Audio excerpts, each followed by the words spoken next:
Seaside Mountain Downtown Island Ibiza Cafe。 皆さんこんばんは。 FM ムーブ DJ のヤコミカです。この番組は今話題の音楽情報を中心に FM ムーブ神戸とロサンゼルス DJS レディオ2曲ネットでお届けしてまいります。この後15分間よろしくお付き合いください。はい、始まりましたイビザカフェ。日本の皆さん、ロサンゼルスの皆さん、こんばんは。さて、春の日差しが気持ちいい今日この頃ですが、皆様はいかがお過ごしでしょうか。今年はなんと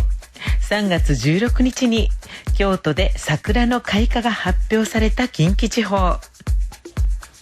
平年より非常に早い開花となる見込みで、3月下旬に開花するところが多く、3月中には満開を迎える予想だそうですね。京都府の嵐山では3月27日に満開を迎えると言われています。大阪城公園の満開予想日は3月26日の金曜日。そして兵庫県の姫路城の満開予想日は3月29日月曜日となっております。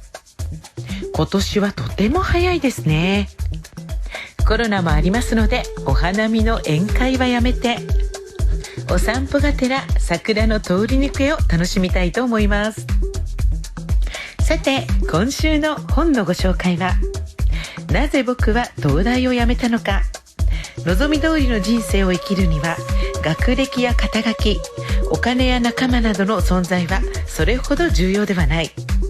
本当に役立つのは常識を乗り越えていく非常識な行動である。今回はホリエモンの最新版非常識に生きるをご紹介したいと思います。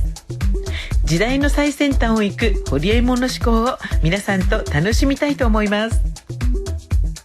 いきなりですが、まずは他人の言うことには従わない。いかにもホリエモンらしいですよね。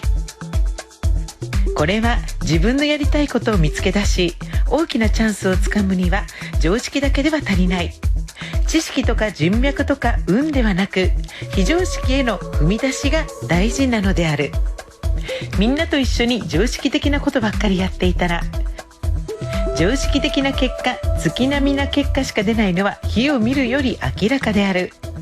だから他人が言うこと、特に他人が言う常識的なことには従わないという強固とした態度がめちゃめちゃ重要になってきます。要するに自分の頭でしっかりと考えて行動するということですね。なぜなら他人のアドバイスに従ったとしても自分は何も成長しないからですね。私たちに求められているのは、もっと自分の頭で考えるということ。他人の意見を鵜呑みにせず、自分で考えたことを実行する。どんどん自分で決断する。その結果、たとえ失敗したとしても、その責任を自分で取るということを積み重ねていかなければならないのですね。そして、従うべきではない他人とは、まずはマスメディアであるとホリエモンは言っています。最近はテレビよりも個人のツイッターで1万リツイートの方が社会的に影響力がありますね。実質的には発信する最強のプラットフォームはもはや個人の手に移っているのは明らかですね。そしてさらに言うことを聞いてはいけないことに現在の教育があるそうです。本来学びとは楽しいもので、人は知らないことを知っていくプロセスを気持ちよく感じ、知的欲求を持ち続け成長を重ねていくようにできています。しかし今の義務教育は楽しいはずの勉強を良い将来のために勉強しなくてはいけない、勉強とは辛いものだと間違った刷り込みになっていて、子どもたちの伸びやかで個性に応じた才能を伸ばしていこうなどとは考えていないことが多いそうです。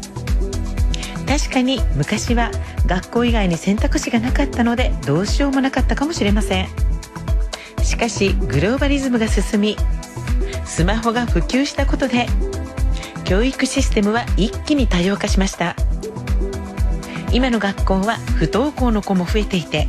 学ぶ場所は子どもたちが好きなように選ぶべきだ。スマホブロードバンド時代になって価値ある情報は好きなだけつかめるし、行動できるチャンスも山ほどあるので、何も不安になることなんかないとおっしゃってます。従来の労働者を作るための教育の言うことなんか聞かなくてもいいとホリエモンは言っております。そしてホリエモンは貯金が一番のお金の無駄遣いと言います。学校の先生も両親も世間の大人は貯金は大事ですと言いますが、それは大間違いだと。銀行に預けていれば融資という形でお金は世の中に回りますが、融資の恩恵を受けるのは限られた大手企業だけです。目的があってお金を貯めている人は良いですが、なんとなく不安だからお金を貯めているという人はお金を無駄遣いしている。なんとなく貯金するならそのお金を今しかできない体験や自己投資に使って自身の成長に使った方がよほど有意義である。そして物を所有しないということです。所有欲は状況によっては行動のモチベーションにもなるかもしれませんが、人を幸せにすることはない。一瞬は所有したことにより満足するが、その欲はすぐに飽きてしまう。所有をしなくても自分を豊かにしてくれるいろんなものを見つけてほしいとホリエモンはおっしゃってます。獲得という言葉がありますが、獲得は考え方によっては報酬となります。ノルマ達成や借金返済、投資回収などビジネスにおいての積み上げは大事な獲得の作業と言えます。しかし所有は報酬ではありません。喪失の不安、管理の手間、そして執着心などネガティブな感情を抱えることになります。例えば持っているだけで出費を強要されたり、何らかの制限が付随してくるようなものは存在自体がリスクでしかありません。あれが欲しい、これも手に入れたいと所有物のために働くようになってしまい、自分の本当にやりたいことに集中できなくなってしまいます。所有物が価値を判断する基準となってしまうので、自分が持っていないものを持つ人を妬んだり、物を失うことを恐れたりと心は休まなくなります。今大事にしているもので少しでも重さが気になれば思い切って捨てましょう。そうすれば新たな行動の意欲を得られるはずです。そして面白いことにホリエモンは、働かなくても富は巡ってくるから遊んでいろ。これからの時代、生き残れるのは安定した仕事を与えられた人でもお金持ちでもない。働かなくていい世界で自分なりのモチベーションを持ち、何かの行動を起こせる人が生き残れるのだ。やりたいことをやる勇気だけが必要だ。一昔前まで GDP に組み込まれている仕事とは言えなかった遊びや趣味が仕事になり変わり始めています。逆に従来の仕事よりもはるかに儲かる場合も少なくありません。このように財の根本的な性質は変わってきております。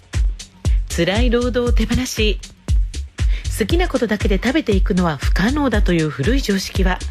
テクノロジーの進化によって様変わりしました。仕事に隷属する労働者根性にしがみついていたいなら別だが、その生き方は財を獲得するための正しい情報と思考が足りない証拠だとホリエモンは言います。財が足りないと嘆く人はどこに財があるのか気づいてないだけだと言います。筋のいい情報と俯瞰的な視点を正しく身につけていれば、尽きることのない財はあなたのすぐ近くにあると気づけるはずです。長引く不景気でみんなが貧しくなっているとか、経済先進国の地位が急落したとか、ネガティブな情報にばかり目を向けてはいけません。調査によると日本の GDP は1980年から右肩上がりを続けているそうです。財は足りていないどころか増える一方で、これからどう分配していくのかとシンクタンクなどの研究機関で考えられているのが実情だそうです。これからは放っておいても AI やロボットが人を食べさせてくれる。多くの労働は減っていき、人の自由な時間がますます増える。好きなことばかりをしてはいけないではなくて、好きなことしかやることがない、そういう時代になるそうです。本当に早くそんな時代になってほしいですね。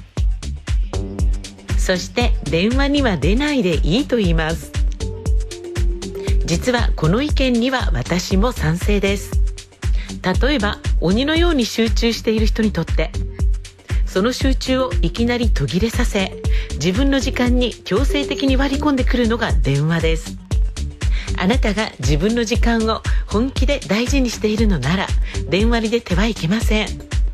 さらに他人の時間を本当に尊重しているのであれば、他人に電話をかけてはいけません。メッセージで十分です。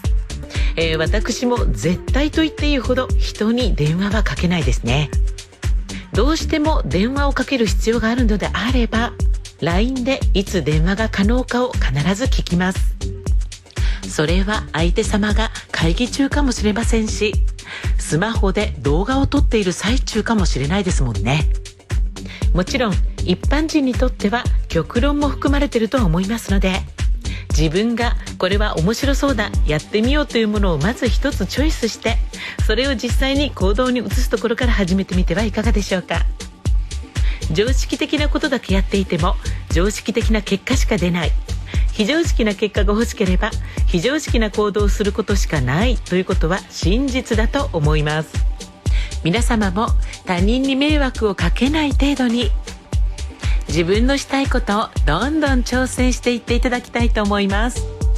私も人生の時間が許す限り、これからもいろんなことにたくさん挑戦したいと思います。私は DJ ですので、音楽を通じていろんな年齢の方が楽しんでいただけるような野外フェスを開催しながら全国を回りたいなと思っています。また野外フェスで皆さんとお会いできることを楽しみにしています。ホリエモンの非常識に生きる、本日はこの本のほんの一部をご紹介いたしました。とても面白い内容となっておりますので、皆様もぜひお手に取って本書を楽しんでみてください。